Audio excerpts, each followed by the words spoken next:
Get ready, guys, for GEEK Fam versus TNC Predator. A very exciting match. You don't think 120 okay? damage every Skem's, 5 seconds. Skem's not okay here, by the way. Oh, no, Skem is not okay. Anchor Smash helps him a lot, though. Has salve still, needs to get into the trees or some help from Coddle. Mayor's coil. Broken. I think it's perfectly Stupid. He has used 7 missed coils. He took Coddle to half HP and he has killed the Tide Hunter. Do not tell me this is balanced. Exactly. Experience and gold from your enemies. It's not that OP. Okay, that's a really good fissure again. And more missed coils. The wolf block, is it coming out? These are very odd wolves.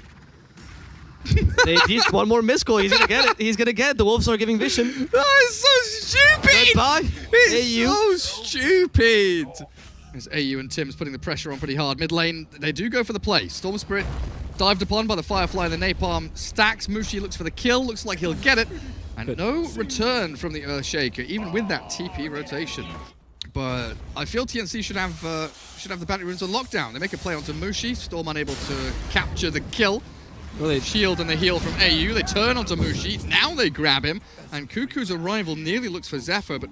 No, that's 5 points. He has 1 point for Lasso. Just grabs it now. Should go for Cuckoo. Start with a sticky Napalm.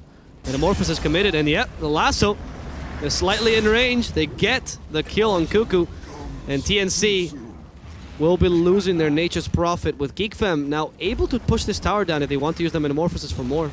Ideally, yeah, but these trees have been cleared, which means that TNC, they want to TP here. They should know that they're coming by. The Bad Rider is a very clear initiator. Lasso used, and there's no TP, so this tier 1 will also fall together with Tim's. Metamorphosis has definitely been committed for that tower more than for the hero. And that is a bit of extra gold to Terrorblade's already leading in net worth. MUSHI wants that Fireflies down, or even down bottom, where they do have a jump, Sanking inside the Sandstorm. Cuckoo has arrived down here, and it was Dust that he was picking up. That's why he TP'd home. 20 seconds for that Lasso, though. Even without Shapeshift, it's a bit of a difficult fight. Firefly already used, Tider comes in, the Ravage is ready, the Will-O-Wisp is used, and with this, they should be able to pick him off. Ravage used onto 2, Abaddon still doesn't have that borrowed time, which means they're going to get a double kill for free there. With a nice setup there with a Will-O-Wisp. They expend 2 massive teamfight ultis that are now on cooldown for a solid 2 minutes. And this is where TNC can look to exploit. They've got Storm, they've got Prophet, they've got low cooldown abilities. The Echo Slam is there and it catches a couple, but the Lasso's good from MUSHI. Storm Spirit caught but saved, healed by the Abaddon. Oh, it's glorious. Titan is about to fall. Zip zap away will keep the Storm safe for now. Except this time, it does seem like TNC will find someone. However, it does seem like it's going to be a Sanking. It's only a support, not a big deal. But a kill's a kill, so you might as well take advantage of the smoke. Sandstorm, maybe a kill's not a kill? Yeah, they have the Sentry. They do have a Sentry, so they're trying to TP. They cancel with a Fissure. Sheffer will go to the graveyard. D-Ward, nice. There we go with the Quelling Blade. Necro 3 up and running for the Lycan. And this is where the map starts to get cut. And this is where we start to really create this tectonic shift in where the game's going. You know, the Dire, they've taken bottom half of the map. Yeah, they've got into that Radiant jungle, but the Radiant, knowing this move is happening with a double damage rune on the TB, are into the pit, and Roshan's on half HP. Big teamfight ultis ready here for GEEK Fam. The Blink Echo onto 2. Perfect from Tim's, and down goes one of them. Coddle gone, no Will-O-Wisp, no buyback for you, but the Aegis claimed. Up by Raven on the Terrorblade. Turn and fight as he rips Tim's to shreds. AU will save up the Lycan for now. They're holding. Oh, they've used the Ravage already. There's double damage. Terrorblade with Sunder in hand will throw it back into the face of the Lycan. Epicenter, I hear it, I see it, it's done nothing. Raven on this Terrorblade has to be very wary of his positioning and also the positioning of his Coddle and Sandking, who are his backup plans, his safety nets, really. Yep. Will rip AU limb from limb, force the borrowed time. Still has Metamorphosis. I don't think he even needs it, honestly. Does he have Reflection up again in a second? 5 seconds. He's just going to click him. Give him the clicks. Hex should be undispellable. Good against TB. Ignore what I said about the Tide Hunter. Still, it is good against the Bat as well. Like, it's a pretty... Oh, okay, there they go with the team fight. Ravage is ready, but they're going to try to pummel Cuckoo to the ground, and they do get him first. But BKB has already been used. The Lasso grabbing a Earthshaker that doesn't want to be there. The Echo Slam is not going to be completely used in time, which means Earthshaker will be dead without his ability being used. He has to buy back immediately to try to be of some use in this team fight. Cancelled his blink. They want to jump now. Blink Echo's big right here, right now. Tim's is in with the Fissure as well, but the damage is lacking. They don't have the follow through. Storm wasn't available. Now Zephyr's going to waltz himself away from danger through the Sandstorm. Terrorblade's ready here with more illusions. He's got Manta, Wand, everything to pop with a Reflection on top of it all. And TNC, double buyback for absolutely sod all. Nothing, nil, nada. They might even lose more. TP out from Cuckoo will complete. Unstoppable force, Raven. Nothing else happens though. TNC, are they biding their time? What's the plan here? The Gush on the Earthshaker. They do want to fight this. A Storm from behind. Catches the Coddle. There's a Silence. And they could kill the Coddle in time. No more Will-O-Wisp for this team fight. As Sheffer in the middle of it will also lose the Epicenter. That's 2 initiation gone, which means TNC can finally back away. Quite happy with the results. Lycan also shapeshifted. They have no way of actually stopping them. Instead going for AU. Who, well, I mean, he has borrowed time, but like he'll die twice, doesn't really matter. He's only a support. They have no catch, they have no stuns. They have damage. It's the best of stuns, death. This is the thing though, right? With Earthshaker dying back. And I will say that Mushi's impact has been kind of relegated despite him playing quite well here. They go for the Atos. Abaddon, okay, the target, but again, you're just getting an Abaddon. He's the last hero you want to kill. It's still a kill into a pivot. You do lose the Aphotic Shield, I guess, for this next team fight, right? So that's quite big. It's mainly just the fact that TNC can't set up around, like with one hero dead, it forces a buyback and a reactive play, right? TNC can't play front foot, they can't go for the jump. So with one hero dead, it means tier 2 and tier 3 onto high ground push. Storm, zip in, zip out. Good Glyph. The pipe helped though. Yeah, Glyph as well, keeping Creep Wave alive. Yeah. This entire lane of barracks is forfeit. There is no way that TNC can defend this. And they try again with a Storm trick, but the Metamorph is still up. They're going to take down the Abaddon, taking time. They've got the Storm? The Burrow barely missed. Barely.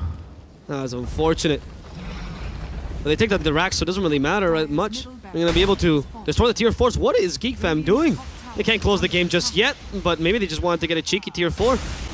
The Storm instead, ball lining all over the map like a hyperactive child. What they've been doing, which is keeping putting pressure on these lanes and managing whatever GEEK fam is attempting to do. If you keep the lanes pushed, they don't really have the option yet to actually push down your towers without a Terror Blade. So I feel like TNC kind of have to all in. Okay, Lycan's not. I thought Lycan sits down bottom and split pushes, but the Batrider's cleared out the wave. So now it has to be an all in on top lane team fight where they commit everything. Okay. The Storm... He's hunting Kotal. The Storm went a bit far, and he actually got caught by a burst like now. Ooh, the BKB saved him, but they're all going for the Storm. He's low on mana, but he had enough to actually go back home. Man, if Mushi got that lasso after the Rod of They do find the Lycan, though!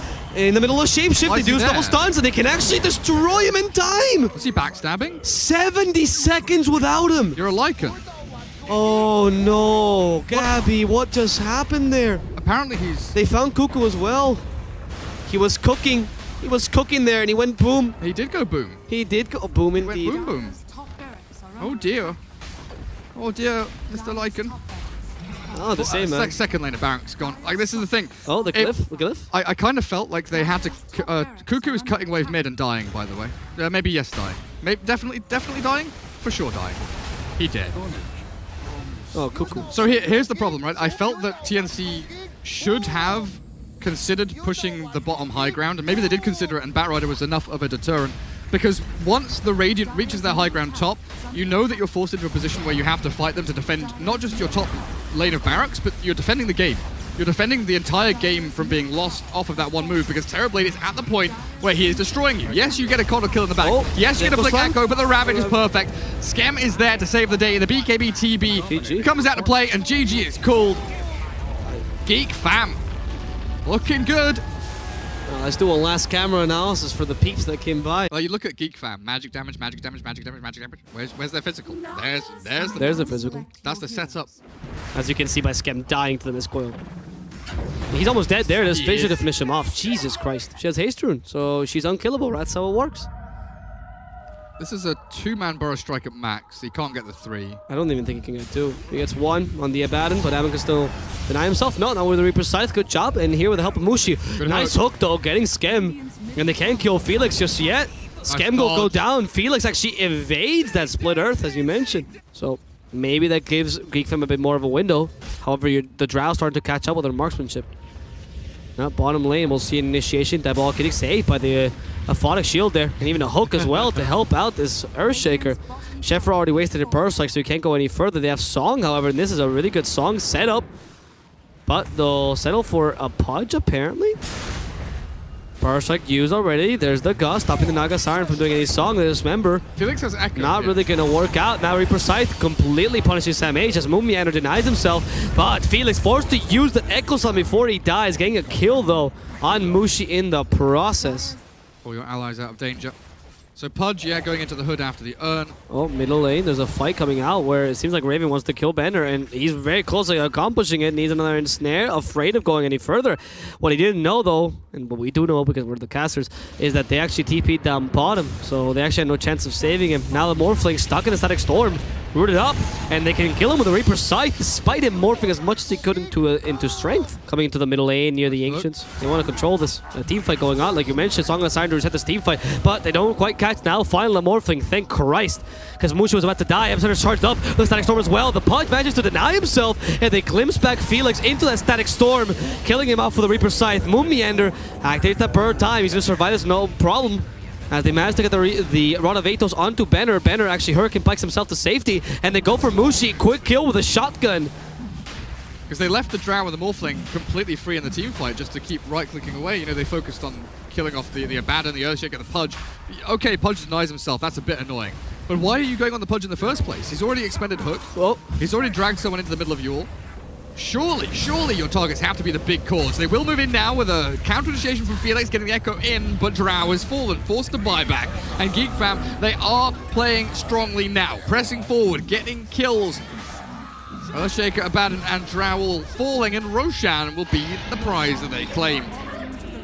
Reliable way to save people. Unfortunately, though, his hook, only level 1, very low, very high cooldown. Here comes the Song of Siren. Morphling Drow. Static Storm is available, but no, they don't get in position.